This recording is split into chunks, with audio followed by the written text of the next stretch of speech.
Hey guys, welcome back to Guiding Tides podcast. I'm very excited to introduce a dear friend of mine who's got, my God, a history of challenges and struggles that she's worked herself through, and she's just killing it. And I thought it was really important to share her story with you all, as the focus of our podcast is resiliency and strength and moving forward in addressing our mental health issues.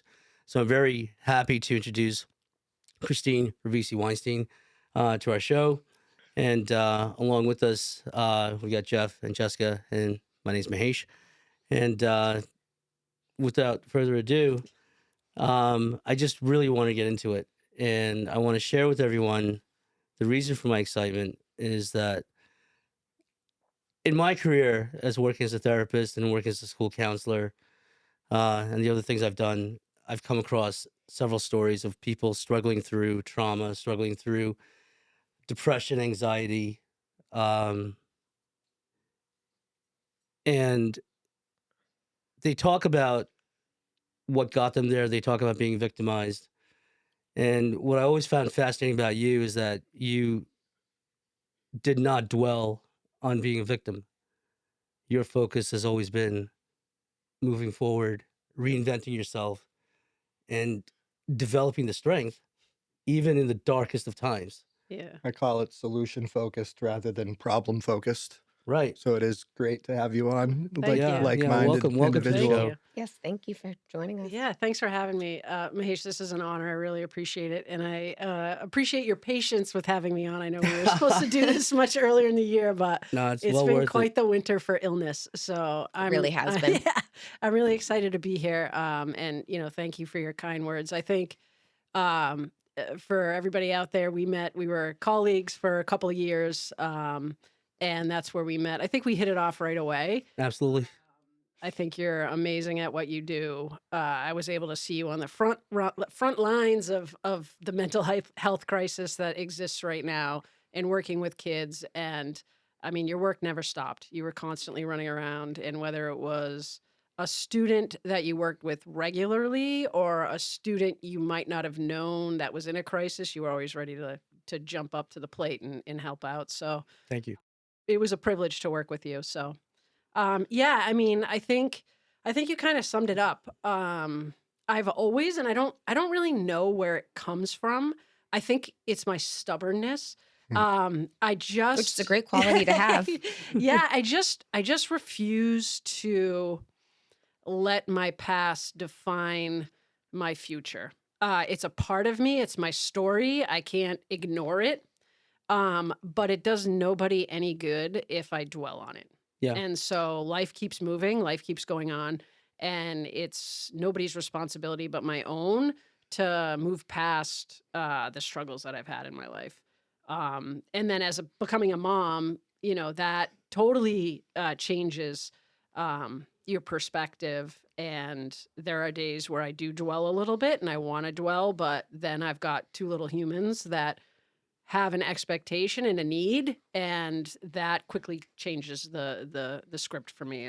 And so that's been even more of a motivation for me not to dwell on the past. So Yeah. Christine, I do my best to try and keep my ego in check these days under the premise that my ego is not my amigo. okay. But one thing I'll say comfortably to you or anyone is I'm a great parent. And in the last, 7+ years that I've gotten to enjoy that journey, it's maybe one of the only things I can look at in my life and say, like, I've just been naturally good at Good at, this. yeah. Mhm. Anything else I've done, just 2 left feet and 2 left Yeah. hands, just awful. But sorry, that just struck a Yeah, chord. no, I mean it's weird for me because growing up, I think there's this expectation that women want to be moms. Mhm. Like it's supposed to be something that's inherent in you, or a feeling You're and a supposed to be desire. born with this Yeah, desire to want instinct, children. Yeah. right? And I'll be honest, growing up, I had no interest. I was terrified. I don't necessarily know what it was. As someone who was really interested in science, I loved science in school. I majored in biology in college. I started out my education journey as a biology teacher.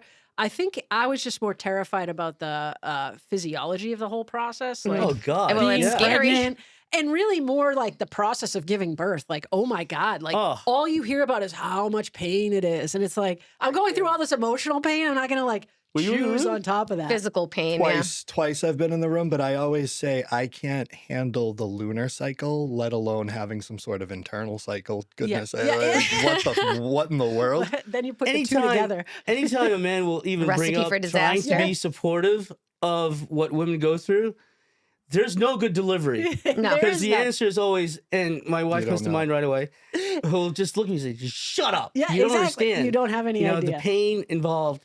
Yeah, but then I But then you I get a got beautiful miracle from yeah, it, you know? Yeah, exactly. I got married and just was like, yeah, I wanna have a kid. And I think for me it was because there was something in me and I can't really pinpoint, but I almost wanted the opportunity to change that cycle, right? Yes. So I think that what Mahesh was referring to is while I always know that people have it worse, and I think there's a line between understanding that there are folks that have it worse, but also not minimizing your own trauma. Mhm. I think that's really important because there are people that you might open up to and they say, well, people have it worse. You should feel lucky.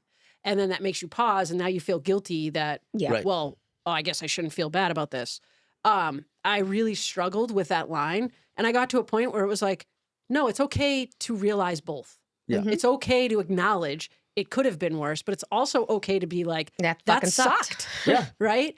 And I got to a point in adulthood where I said, I'm never going to change what happened, but I can rectify it.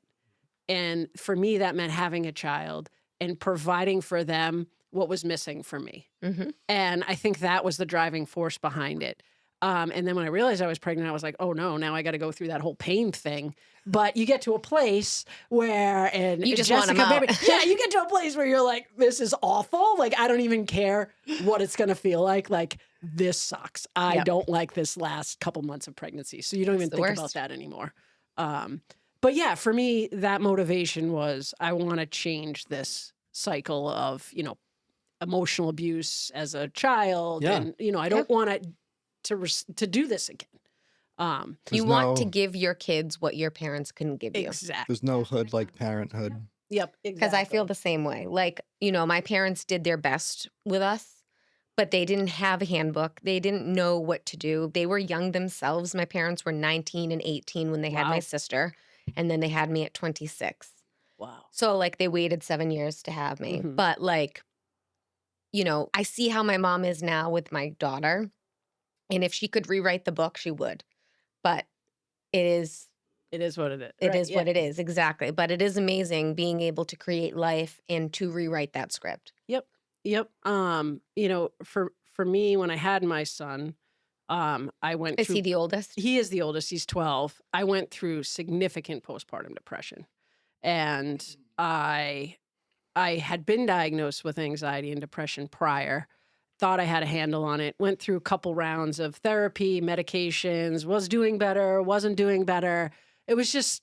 I think a limbo. lot of people deal with this sort of cycle, right? There's a stigma around being medicated. There's a stigma around therapy. You think you got things under control. You're like, I can do this on my own. So you Yeah. stop those things and then you go downhill again and you're like, why can't I do this? Then there's if you're pregnant, you can't take this, can't take So, that anymore. This right. is off the table all of a Correct. sudden. And I'm not talking like sushi, Yeah, no, it's awesome that you mentioned that because I actually went through that. So I had my son. I was not medicated.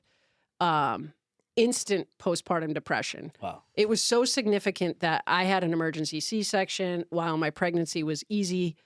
The birth was awful. And how does the PPD present for you? So What yeah, does it that's a look great like, if you don't question. mind? So just so that you know as well, I also got MRSA in my C-section incision. Jesus Christ. Sorry. So that was another whole layer of issue for me, Chaos, of yeah. chaos. Yeah. I Wow. couldn't stop crying after I had him those 4 days in the hospital. And I remember maybe day 2, the nurse came in to check on me. And I looked at her, and I think this is really important.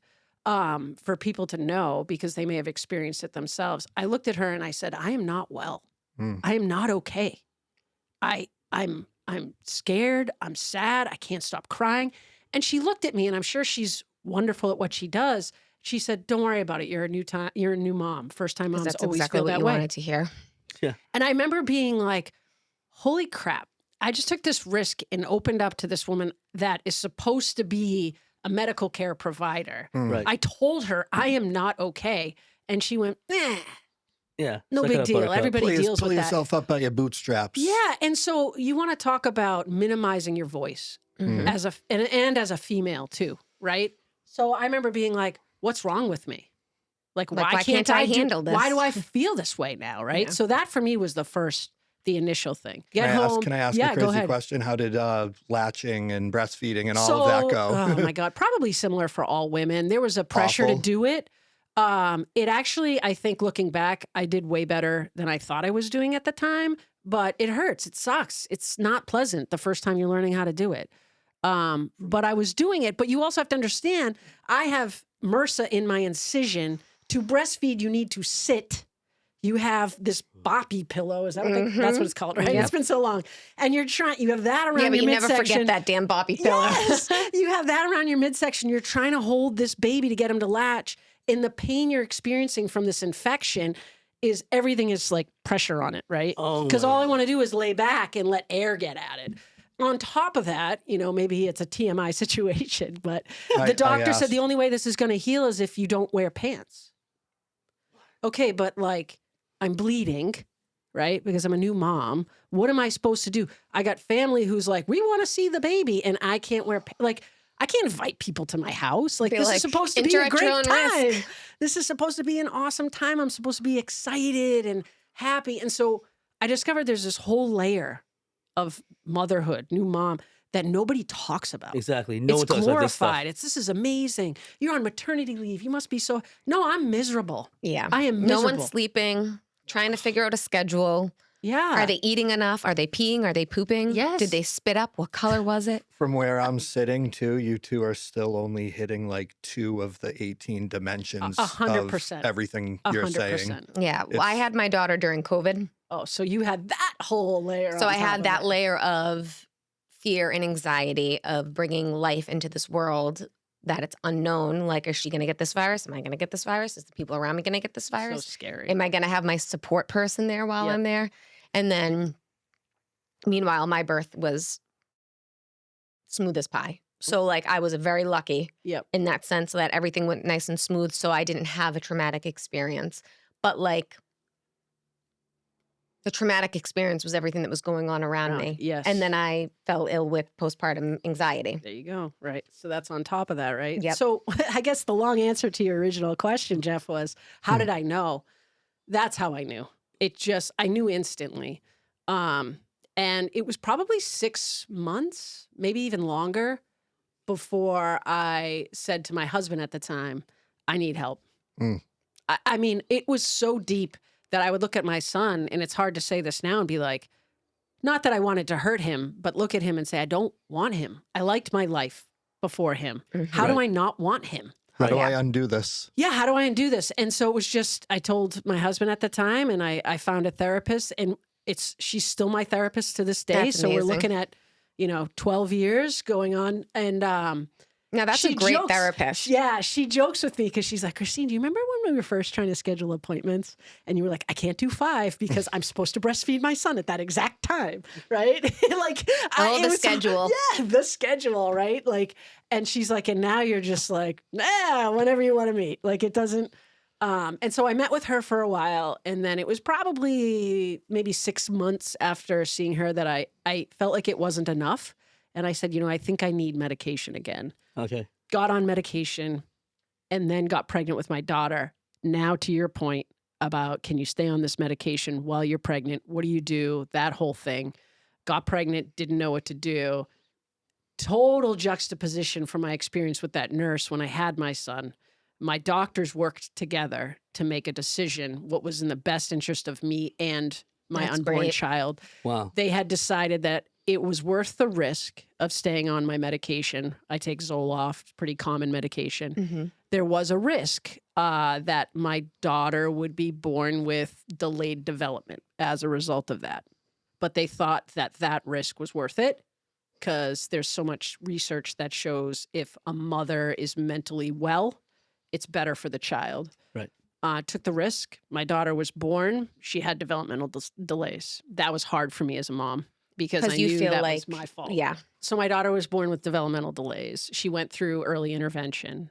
It was like her right leg. She didn't crawl. She kind of like boot scooted, but like sat on it and kind of like moved herself Mhm. across. And she went through early intervention, and she's to the point now where, as her mom, when she sprints, I can kind of tell there's a. But to anybody else, they wouldn't notice. They would never know. Yeah. She's healthy. She's strong. I have since let go of that guilt, Good. which was huge for me. That must have been like a huge weight lifted off your It shoulders. was. And I look back now and I'm like, it was 100% the right decision to stay on the medicine. Because imagine if you got off that medication, like what would your pregnancy have been like? Where would that's your the brain thing. have gone? Would it have been like my son? Would Yeah. I have gone through postpartum depression again? Like, who knows, right? And so on the heels of a medical practitioner not supporting someone who's crying for help, you had two individuals that very much were like, no, we gotta help her out. Yeah. And so it was a great experience. My daughter's maternity leave was everything you hear about how it should be. That's Wow. awesome. Yeah. I'm glad you got to rewrite that script. I did. And so that was awesome. So, you get through that hurdle, and then it's just one hurdle after another. Like you said, Mahesh, like resiliency was hard. I mean, I was a new mom. When I had my son, my mom was there. She was supportive, but it didn't come without those little Comments. zings. Sure. What You I know? want to ask, and it just keeps coming back to me, is from the first time mothering and parenting angle, where are you supposed to have these conversations and ask these questions and profess to the right or wrong people or any people how you're feeling? I don't know that you do. I mean, Is there a right place? Like, I don't know that there is. I thought I did it in the right place. Mm. Right, yeah. And I think it took 6 months later to speak up again because I really dealt with that. Like, I guess it's me. Like, I thought I spoke up in the right place. These are people that are supposed to help me. They're supposed to. I Right. feel like almost like betrayal. Yeah, Like, I felt a huge amount of betrayal, which was a common thread throughout my childhood trauma. I Yeah. felt betrayed. My father was emotionally absent. He was, for the most part, physically absent too. My parents were married. They lived in the same house. They had a horrible relationship. Mm. So I didn't see what a healthy relationship would look like. My mom was emotionally abusive. She was physically abusive. She, to the day she died, claimed that she didn't think that she was abusive.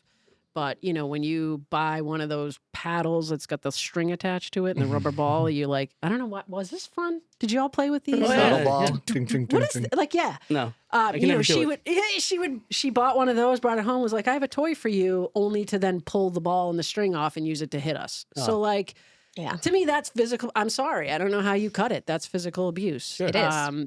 I was throwing a tantrum once, and so she decided her best course of action was to strap me to my bed and physically restrain me in that manner. I could never fathom doing that to my own child, children. yeah. You know what I Right. mean? How And I old were you? oh God, probably my daughter's age, 8, 9, maybe a little younger. Sure. Sorry. Yeah. Yeah. So, That's all awful. these little experiences, the constant yelling and screaming at me. I mean, it was just my PTSD that You must have been in like survival mode all for the like time. your whole life. all the time, didn't know what was going to happen. I tell people that I got to know my mother's footsteps. The sound of her footsteps, I could determine Whether she was in a what good kind of a mood. mood she was in based on her gait. Oh, Christine, That's I how- understand completely. Right? Yes. I could totally relate to that too. My PTSD now is like a loud noise is like a shock to me. So like I'll go to, when I was an administrator in high schools, I'd go to the basketball games. I remember the frickin' horn would go off at the end of a Buzzer, quarter. yeah. Yeah. Yeah, It was jump. like Yep. a The jump buzz. scare for Sure. me. And so just super tumultuous. But in terms of resiliency, when I left for college, my sophomore year, I left a note for my father on the table, just opening up. This is how I feel. This was the kind of dad you were or were not for me. Wow. Good for And I you. didn't expect a reply.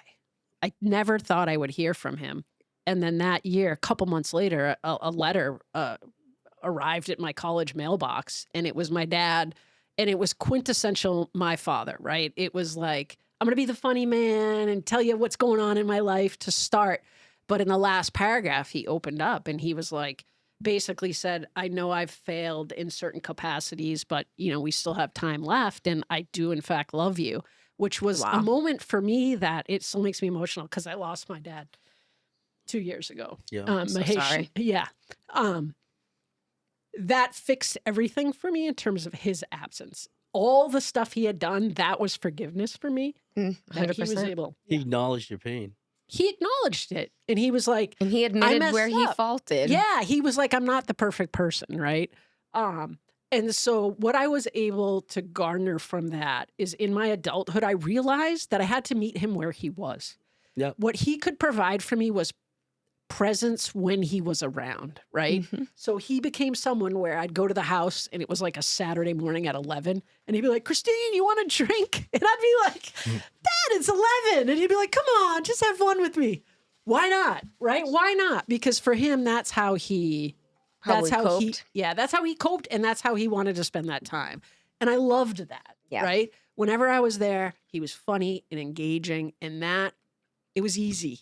It became very, very easy with him. I'm It very was never- proud of you for Thank writing you. that letter. Yeah, I Because actually I never thought of doing something like that.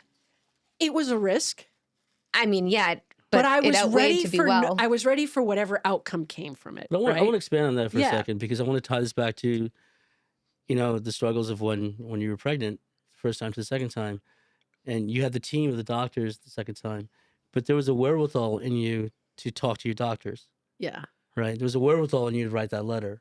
yeah, That wherewithal, we don't all have, yeah, and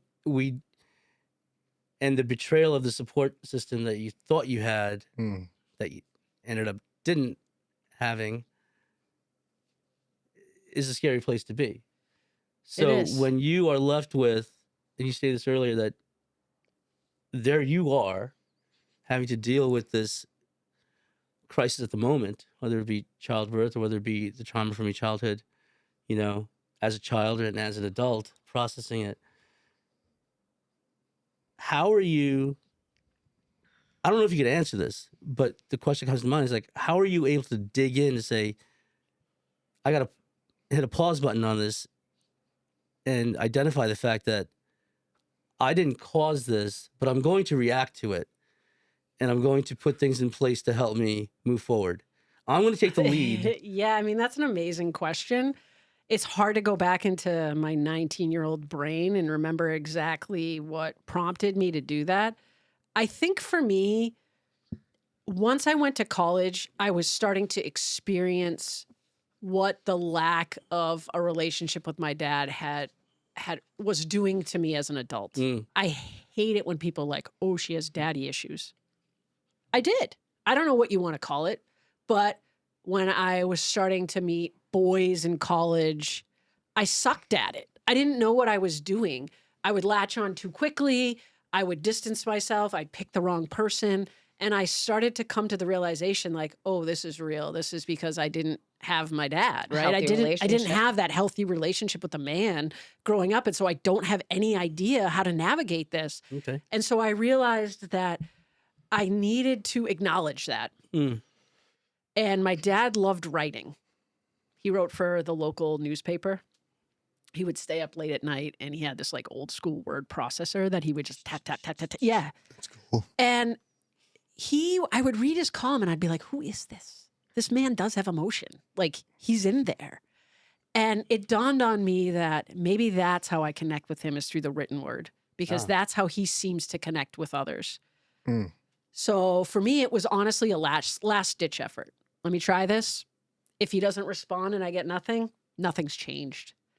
And so while it was risky, it really wasn't, in that we're still where we are, right? It's not Nothing going to to get any lose. Not worse. losing ground. I'm not losing anything, Right. right? And if it works, it works. And it worked. It was precisely the way to connect with him. Wow. It doesn't work That's for amazing. everybody. I tried it later, writing a letter to my mom, and that did not go well. That went horribly. And looking back on it, it's because She probably she took N- those words and Yep. spin them however she wanted. She's and a I didn't punitive have person. a chance to rebut, right? Yeah. Because I'd already said it. It was there. Mm. She was too emotionally abusive, too conniving, too much of an ability to twist things. She was very much like a snake in the grass. My dad, no, you write it, you said it. That's it. Like, I Set get in it. It's stone. clear. It's set in stone. There's no nuance around it. Yeah. And I also think she may have been jealous of the fact that while she did her best to be both mom and dad when I was young, I think she was jealous that the man who was absent and hurt me so much, I ended up having a better relationship with in the end. And I think she couldn't deal with that. That's deep. How dare is I deep, did yeah. everything for you and he didn't, Right. and you're closer with him now. That is hurtful to me. Yeah. I feel humbled sitting here having a little girl who's 2 years old, knowing that I'm her father, and she's going to know the impact of the sound of my footstep based on how I make it. Yep. And then I have a 7-year-old that you've heard, you heard me boast I'm a good parent. I'm also very hard on myself, and I yell at my son a lot, and that looks like just simply raising my voice and turning the volume up. But I Could be scaring him in turn. well, just growing up the youngest of four, with two I was the parents youngest of four too. that did their best, I don't know. It's just kind of how my nervous system grew up. So it's just like, no, if you're not listening, I got to turn the volume up. Yep. That's the problem. And that's never the problem. Never. That's an internal problem. Yeah. I have a problem in that moment, and I Yeah. need to go sit and self-regulate and take Yep. some deep breaths. So I'm growingly more and more, I guess it's called anticipation. It's just building around, like, bridging the gap to becoming an author. Like, how So did you get there? I think it was And- always in me. I mean, I just told you my dad was a writer. And he was a really good writer for someone who, he never went to college. He just graduated from high school. He's a very solitary individual.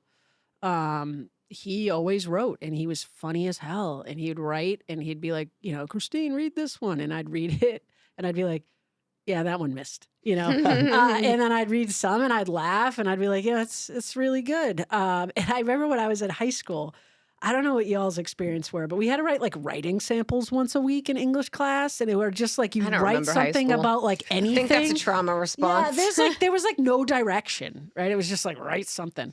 And I mean, I was out of ideas. Like how many times you just like write anything? And so my dad used to tell this ridiculous joke about like hearing a knock on the door.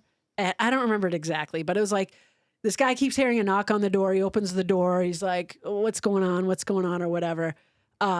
He notices a snail on the ground. He like kicks the snail. He's like, what the heck? He like kicks it.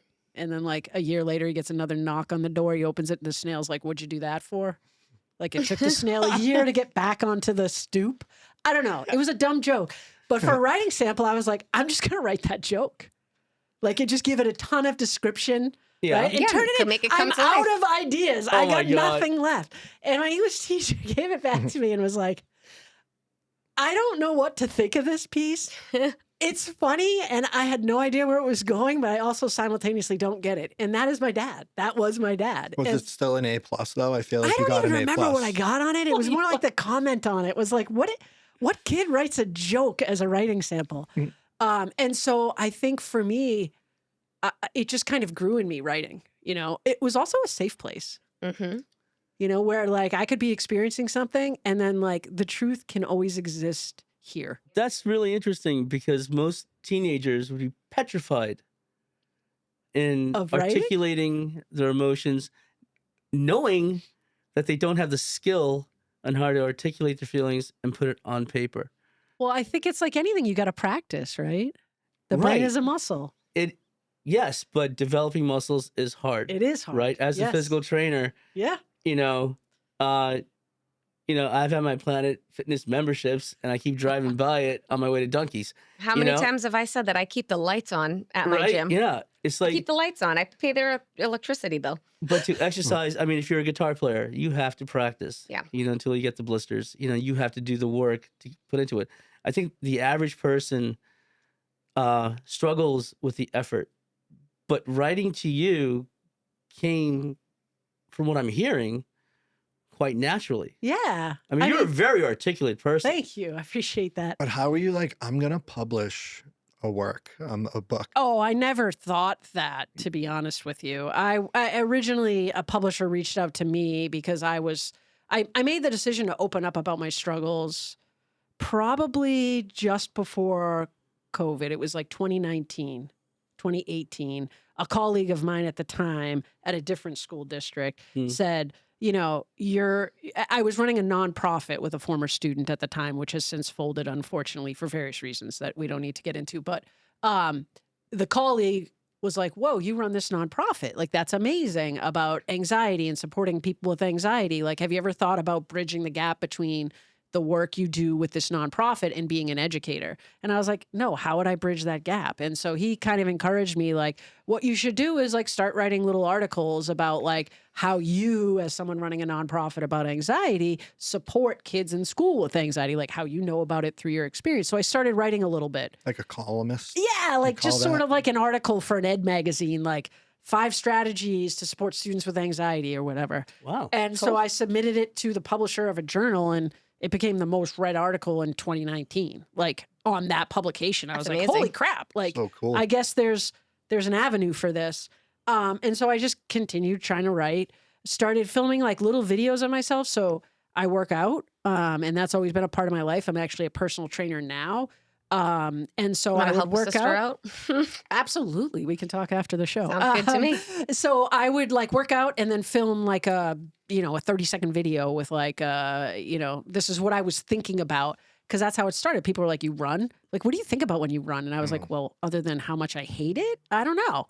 I started thinking about like, what am I thinking while I'm running? And so I would film like a real quick video of myself afterward. Like, I just took a run and this is what I was thinking about. And this is the kind of the lesson this run taught me.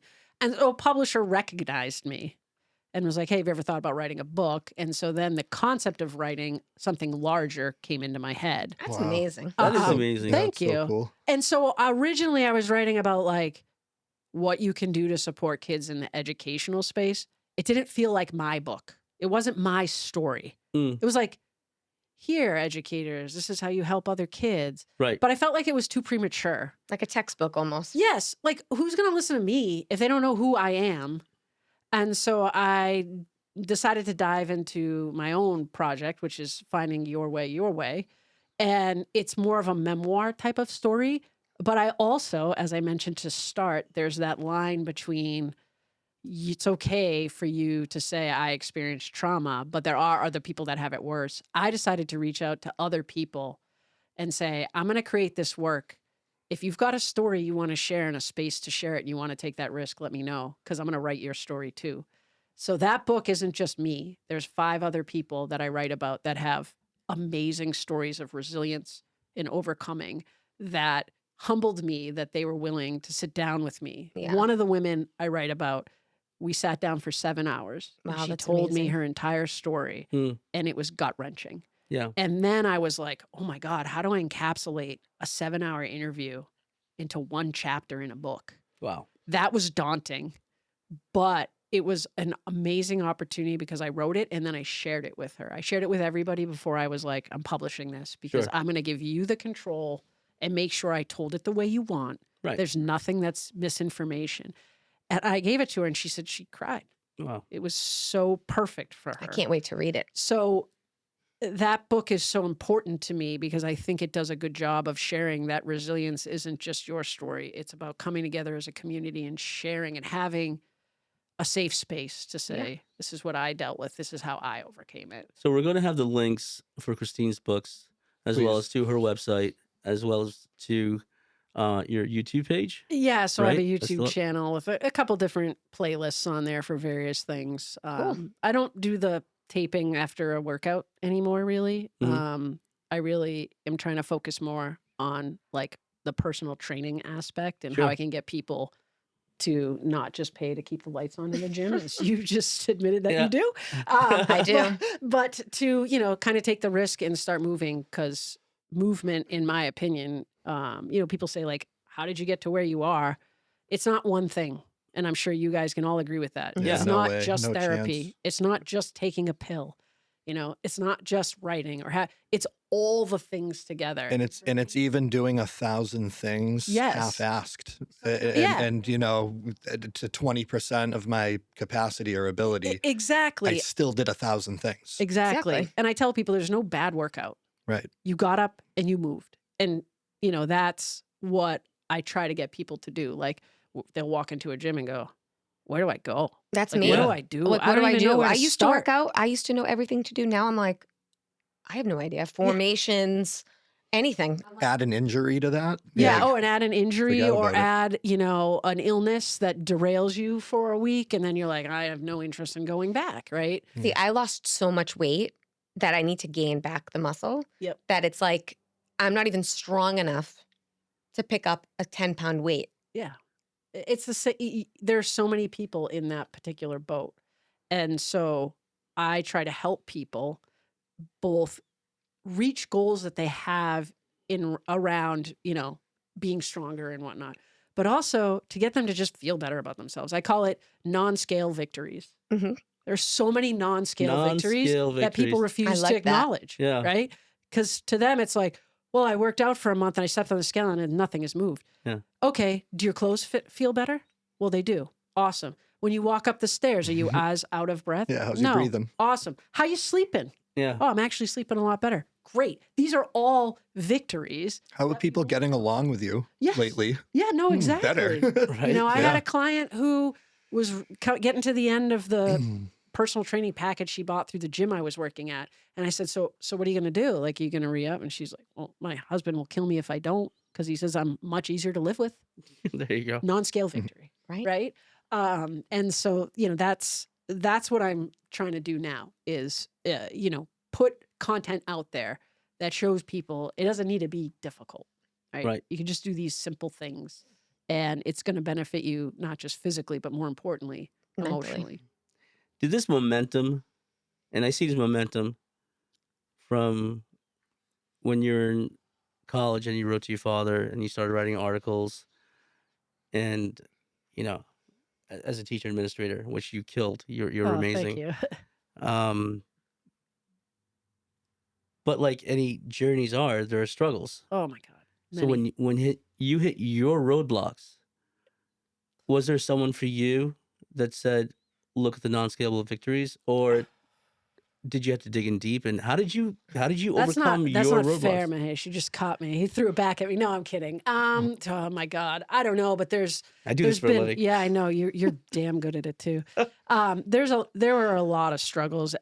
So I have always struggled with needing outside validation. That's a result of not getting the validation when I was younger. And I feel like the struggles I had, I was a classroom teacher for 15 years, the last 4 of which I was also the department head. So I jumped into that leadership position. I'm not saying this with any ego, right? I'm saying this as simply self-awareness. My presentation is intimidating. Yeah, you're a force. Yeah, thank you. Yeah. I am edgy. You can't see it now, but I'm covered in tattoos. I have a short haircut, right? There were times when we worked together. Rancid cover band growing up? Yeah. Yeah? Exactly. No? No. What instrument do you play? Well, I do play the bass a little bit. I'm not very good at it because I don't play as often as I should, but I do enjoy it when I do. There was an incident in Mahesh, you may remember this, where there was a student that was caught with something they shouldn't have during our tenure together at school there. And I walked into the room and the student said, I want her to leave. Oh yeah. She intimidates me. Yes. And I hadn't spoken a word. Nope. So for me, it's, I'm an edgy looking person. I'm athletic, but I also really like to be a girly girl. I would wear heels to work and fitted clothing. And I think that other people found it so intimidating. They don't know what to do with Because me. people like to pigeonhole other people. They like to put Correct. people in boxes. Mhm. Yes. I mean, like when we were together and like, most people expect an accent out of me, Yes. like, was that guy from like Hawaii? Yes. And it matters why. Right. I also know that I'm decent at building good relationships with people. Yeah. And so you add that on top of I don't really know how to address her or what to do with her. She's different. It became like an intimidating thing. And a lot of the folks that I worked with on the same level or just above me didn't like that. They didn't know what to do with it. And Mahesh, I think you would attest to this. I was willing to make the hard decision because it was the right decision. Mhm. And that's not how public schools work anymore. Right. You've got to make the least controversial decision. And I refused to do that. Yep. I think I was also in a unique situation in the last year we worked together where I was a finalist for the principalship and decided to stay on as the assistant. And I will say, in the defense of the person who was principal, that was probably challenging, right? Mm. Because she's coming into a new role. She wants to build the school she wants to build. And now she's got to manage the person that It's part went of the up old- against her. Right. Right. And I've gotten to a place now with emotional intelligence to know that that was probably a struggle to some degree for her, which caused a bit of conflict. And as a result, how that tenureship ended. I, although was there longer, was let go, got pink slipped. Yep. And the person that was hired to be my assistant principal along with me got to stay with less experience, not as high a license, and because they had a friendship outside of work with the principal, right? That was a huge roadblock for me. can I also imagine. know that I probably had some responsibility in that, right? Maybe I was a little cold. Maybe I came off as knowing more than them. I don't know. What do I do now, right? What do I do? I can't not do something else. But you could have hid behind the anger of saying, I'm getting screwed over. But you're willing to examine the possibilities of where other people were. That is not a skill that a lot of people have. Yeah, not common. Right. So what I'm questioning is, How do I do that? yeah, going back, how did that evolve? Because like a lot of people don't have the tenacity or the strength to dig in deep and say, I'm alone in this and I got to figure a way out. But I could just be comfortable in wallowing in my misery. A lot of people are very comfortable They are. living in their mother's basement, blaming the rest of society for where they are, and thinking, maybe I should brush my teeth today. Nah, I'll just play a video game. There are a lot of people like that. You dug in deep and you made choices when you were alone. And you've been alone. I have for Right. a while. Yeah. Yeah. I mean, I have supports around me. I don't want So people is that it- I know is that it- to be like, I'm here with you. Why are you saying that? But So you know what I is mean. it taking anger and turning that into your strength? So I'll be, again, totally honest. My anger, and you probably know this, Mahesh, has turned into a huge chip on my shoulder. An anger that I'm like, screw you. Yeah. I'm going to show you. Yes. Because you know what? There's going to come a point where you see what I'm doing today. Yeah. And you're still going to be in the same place. Yes. And for me, Can you there's pill that up? nothing. There's nothing more like It's delicious. the best revenge Yeah. is living a good life. Yeah. And when I actually, not to like double down here, but the day I got pink slipped was the morning after I said goodbye to my dad dying. Yep. Oh, Jesus And so Christ. Mahesh knows that piece of it. And the people who pink slipped me knew that I had spent the evening by my dying dad's bedside saying goodbye to him, and came in and they still gave me the pink slip because they said they had to legally. Whatever. They could have bent some strings and been like, Yeah. she's given a lot to this community. We'll give her a weekend to, digest this. When I was there and I experienced that, I told my dad I was going to be okay. Yeah. I can't now not be okay. I can't have the last thing I said to him be a lie. Yeah. Yeah. And so that motivates me. And also, my mom passed away 16 months after my dad. I hadn't spoken to her in like 4 years. It actually impacted my relationship with my dad at the end because my dad was like a not savvy tech guy. So like he didn't have his own cell phone. There's no way to talk to him except through her. And I made a very difficult decision that my relationship with her was too bad for me that I had to sacrifice him to not have that negative influence in my life. And so I made the decision when my siblings called to say, she's got very little time left. Yeah. I made the decision to go anyway. And I remember standing there asking, I said to her, my siblings left. They were like, do you want a moment? And I was like, I got to be the bigger person here, right? Like, I'm never going to have another opportunity. And I said, I do. And I just asked her, I said, Mom, were you ever proud of me? She's like, of course I was proud of you, but I don't believe it. And so that's the chip today. Yeah. I'm going to make you look down at me and be like, shit, I messed up. Yeah. That's how I do it. It's not easy, clearly. Yeah. But that's how I do it. But that's real. Yeah. Because what's the other option? It's the alternative. Right. Like, what's the other option? The other option, a lot of people that are watching this are wondering right now, do I have the strength to do what Christine did? And that's the other option is to remain in misery. Yeah.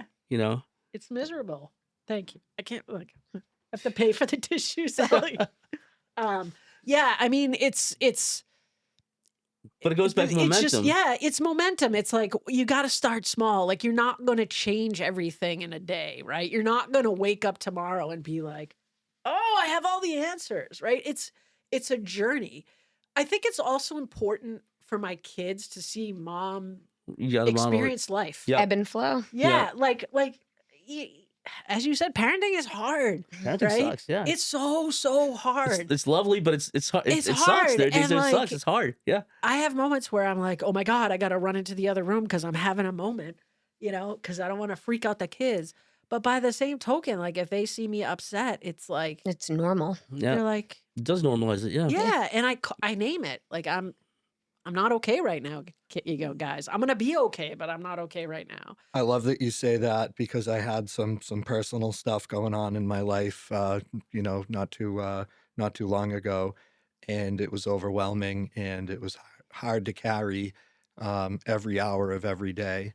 And the relationship I have with my 7-year-old son, my sister just couldn't understand. She was stopping by around breakfast time on a Yeah. weekday just to pop in and see me and check in on me and the kids. And she walks in and my 7-year-old is holding me more or less, like we're embracing. Yeah. And I'm crying, like ugly. She sees me ugly face crying with my son. And it wasn't anger. I don't want to paint my sister as an angry person, but her reaction to seeing that much raw emotion, father to son, right in front of her that early in the morning, I don't even know if she had her morning coffee yet. She just was like, whoa, what's wrong? What's going on? What's the problem? Yeah. And it's like, where do I start? It doesn't need to be a problem that you're No. in that state. That's actually a really positive thing. She ended up getting it. She releasing. ended up Yeah. getting the strength that I was building in my son by being human and Yeah. being fallible and sad and able to be emotional within measure, because he hears the other side where I get big mad and I turn the volume up and I feel like I have to come up Mm. out of myself to get his attention. And every time I always apologize to him, and he says, "It's okay, Dad." And I Yeah. say, But I think "No," this I say, "No, it's not.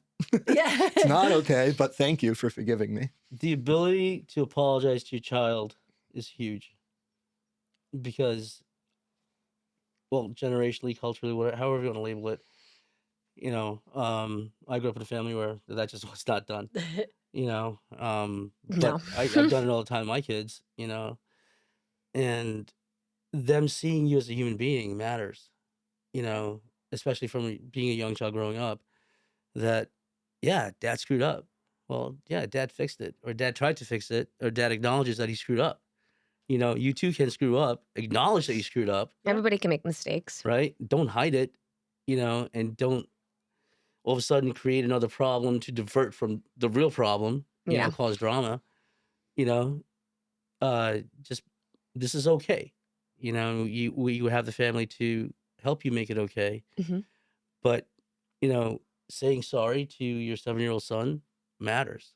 It For that does. 7-year-old to accept that and to see that is huge as far as development, you know, and to acknowledge that, yeah, this is an ugly experience. This is a fearful experience, and I'm really sorry for that. Part of the reason I was hugging him and showing him was because he was going through the same thing with me Yes. in his own 7-year-old way, every day, every hour of every day, and and it wasn't a conscious thought. It's, hindsight being 2020, but to me, it's important, that I show him that he can have a blow off valve Yeah. other than anger or loud or excitement, that like sadness has a direction you can go in it too. That's healthy and, Yeah.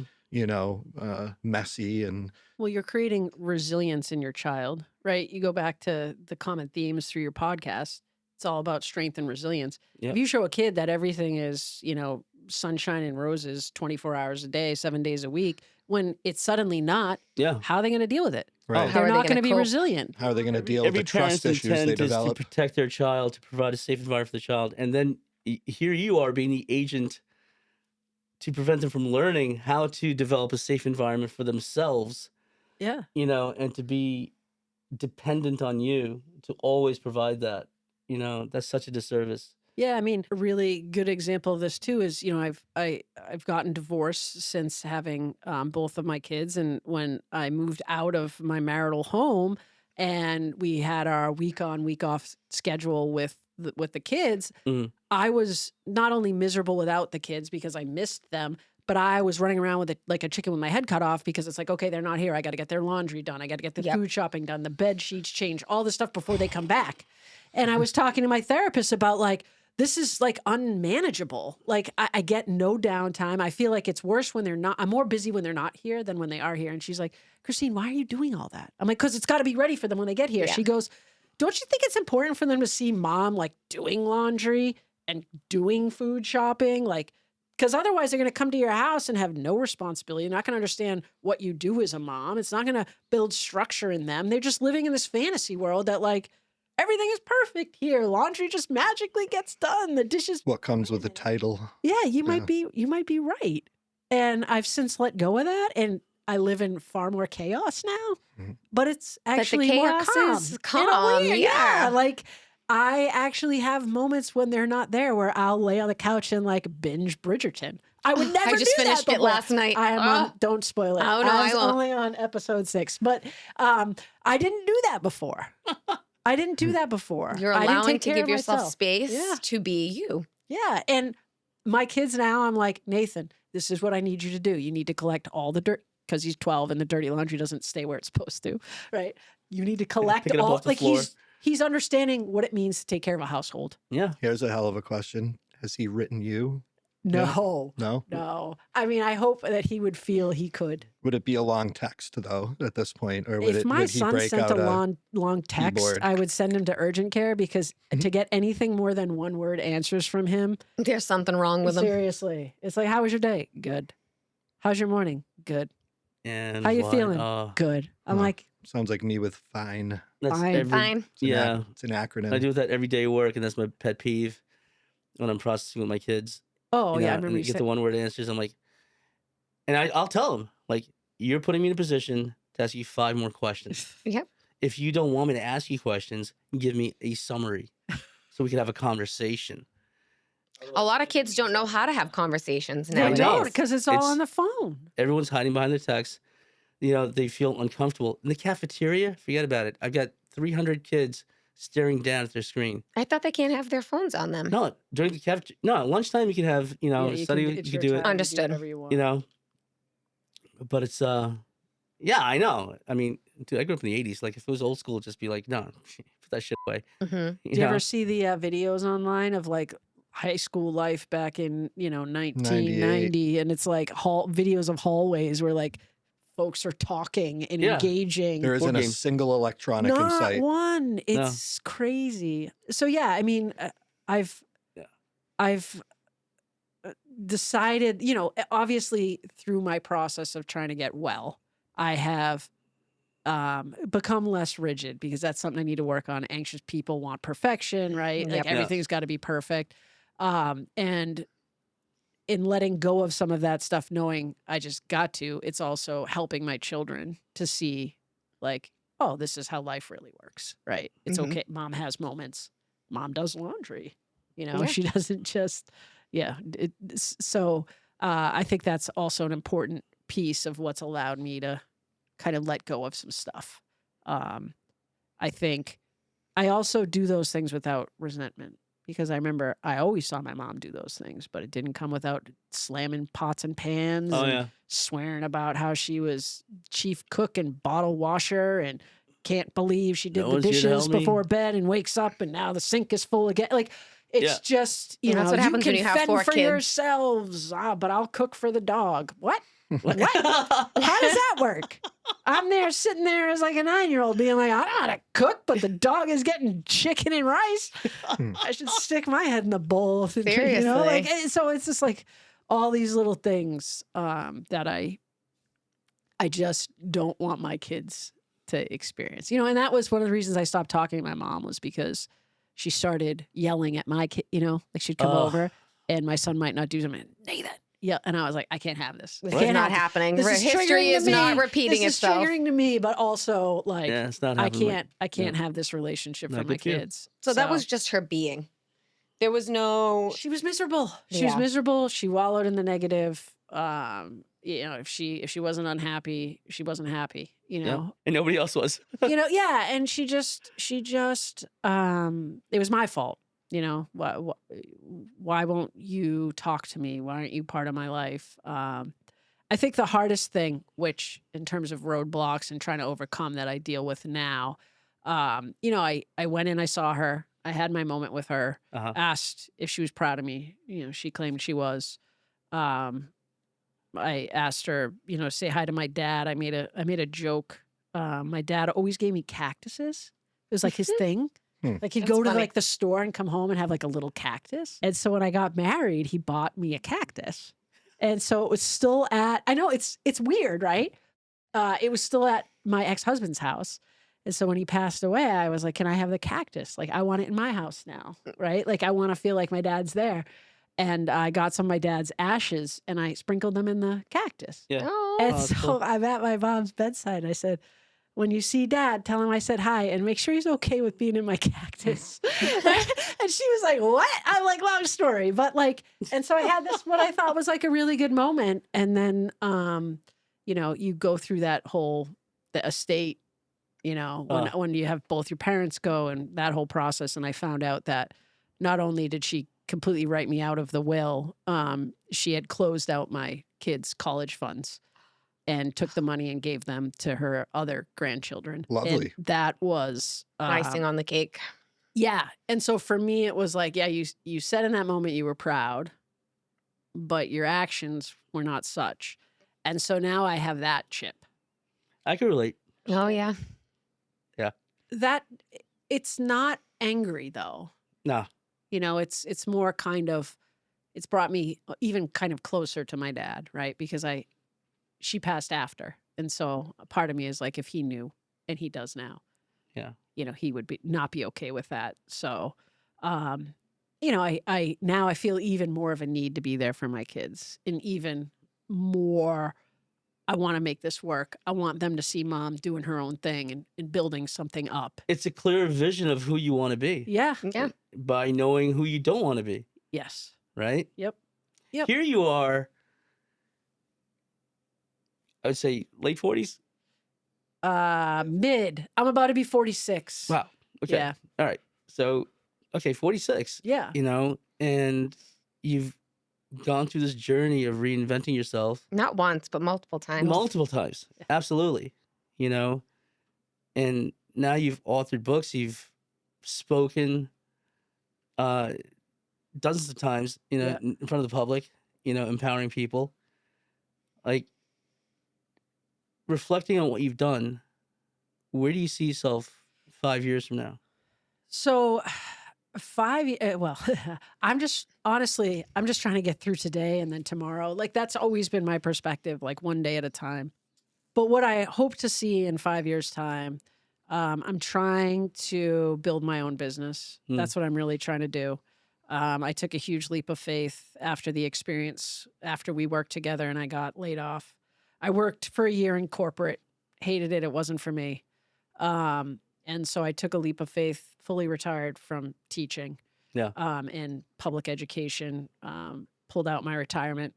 I'm kind of living off of that right now, although not fully. And I'm going full bore into the personal training thing. It's where I'm happy. Yeah. I feel like it is all parts of me. It's the edgy side. That's the former athlete. It makes me feel good about myself. It's part of my health maintenance. Yeah. It is a way to still help others. It's a way to teach, which obviously is inherent in me, having been a teacher for 15 years. So in 5 years, I would really like to see that business thrive, just to be able to say, I'm my own boss. I help other people, non-scale victories, right? Yeah. Maybe there are some scale victories as well. But that's where I hope to see myself in 5 years. I hope to fulfill the promise I made to my dad that I actually am okay, because there are days where I feel like I'm kind of faking it a little bit. They're worse than others, but I think that that's honest and real. Some days you gotta fake it till you make Some it. days you do. And so one of the hard things for me was to accept that I went from a 6-figure a year job as an administrator in a high school at the very top, to working an hourly job, working at a gym right now to kind of try to make ends meet, but also instead of looking at it as a fall from grace, I look at it as a runway to success. Yeah. Mhm. Hopefully this is the avenue by which I will have the time to continue to build.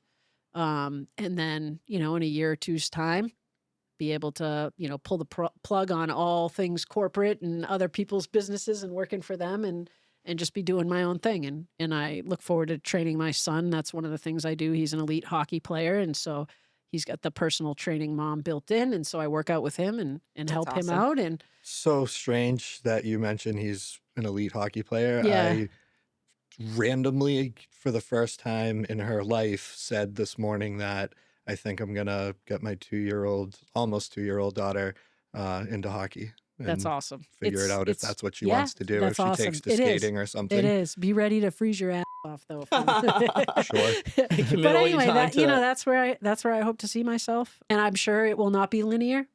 I'm sure there will be a lot of ups and downs along the way, but That's okay. trying to break it up into small increments. Where am I going to be in a month? Where Well, am I That's going to right. be in 2? I'm so incredibly happy that you joined us Well, thank for you. this podcast and for sharing your journey. Well, thanks for having me. You This know, has we're been gonna great. have all of your links. Yeah, Mahesh, put them up on the screen again, would you? I'm gonna It's- put it up you right know where here. they go. You follow 1, 2, and 3. Thank you. We'll pop it up right over there. All right, Okay. sounds good. Yeah, thank Yeah. you so much for having me. It's been Thank you awesome. so much for joining us, Yeah. Christine. I can't wait to read your books. Thanks. Likewise, Thank and you. thank you for being a part of this conversation. Thank you for what you guys do too. This is super important. All right, guys. We'll see you next episode. Take care. Thank you. Bye.